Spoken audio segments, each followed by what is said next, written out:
from the town. Well, one used to go all the way out to Dallas, where my mother and George lived then, and that was about 10, 12 miles.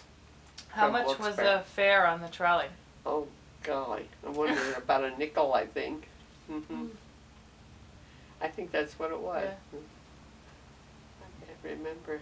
What was that way on the subway, too, when I first came to New York?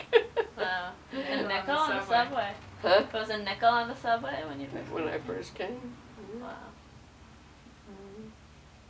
So if people got, there were some people who had cars and then trolley. A few people, as cars started, I would say around 1918. Now, I remember the first car, seeing the doctor having a car, and then my aunt and uncle, you know, he got this Maxwell. It was an open car. It was a high and open on both sides, but 3 people. And Audrey, my youngest cousin that lived with us, she was with Aunt Mildred, and they did have an accident. The brakes broke once, but none of them were hurt badly. But Audrey was tumbled right out of her lap, you know, but where the car landed. So that was, of course, she's about 70 something now. I don't know. She's younger than me. She's only 10 years younger than me. I guess she's getting older too, but I haven't seen her. I remember the morning she was born. Well, how did it change life in Millsbury when the mills, did a lot of mills close during the Depression? Well, yes, they did, you know. Now, the one that my mother had worked at for years, like before she was even married, that went bankrupt, they called it, at that time, and other mills. But Aunt Mildred, though, she still worked in the silk mill for a certain period in her life after she was married, too. She was separated for a time, and she went back to work in the silk mill for a while. So that wasn't closed. Now that had to be about 1928 or so.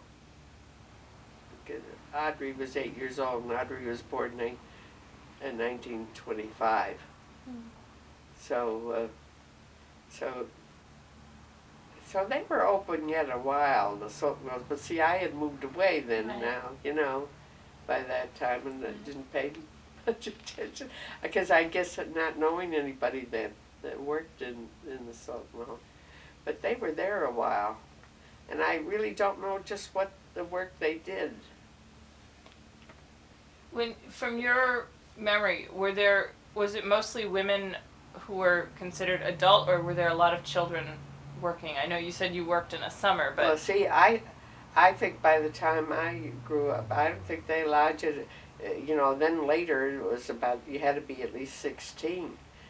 But I thought it was because they allowed me to work that summer, but nobody paid much attention because my mother, this Dick Jones from our church, was a boss there, and he knew my mother and that I'd be with her, you know, all day. But I think even before that, like when my mother was a young girl, I never asked them exactly, but they never went farther than 6th grade in school. You see?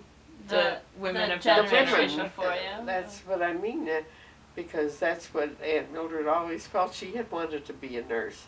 But look at, nobody in the family ever was allowed to go through high school until I was the first grandchild even that went, the first girl grandchild. No, I had an older cousin that was a boy that graduated. But even then, some of the girls, you know, they had that attitude that they wanted to make sure then it started the feeling the boys had to be better educated than the girls. So you think they were expected to go to work after the 6th grade, or were they? Well, especially in the working class like that I grew up with, you know, because even some of the girls, like my girl cousins, the one that lived next door, you know, they could have stayed in school because he was what they called a fire boss in the mines, their father, and I know I think I mentioned that to you, that they used to tell me when they thought that I was sort of I don't know whether they liked me, and I know that we really grew to love one another. We grew up together, but they were so mad at the fact that I kept going to school because I had to study, but my mother kept impressing upon me that I should complete school. She didn't want either one of us, my sister or I, to be left. That's what I heard so often, you know, growing up.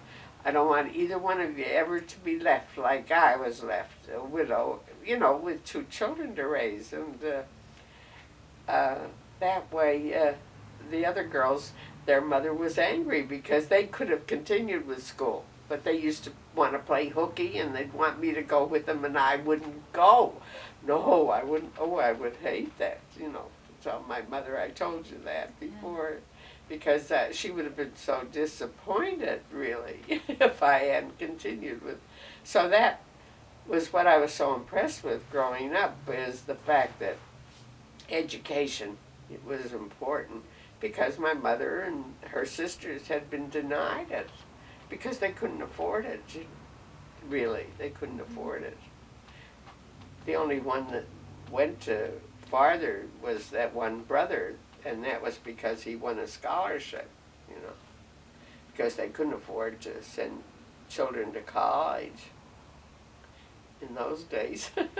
And yet we didn't think we were poor, I guess. You know, when you grow up, I said, you don't have that attitude. I said, you grow in a loving family that everybody loved one another, and we never went hungry.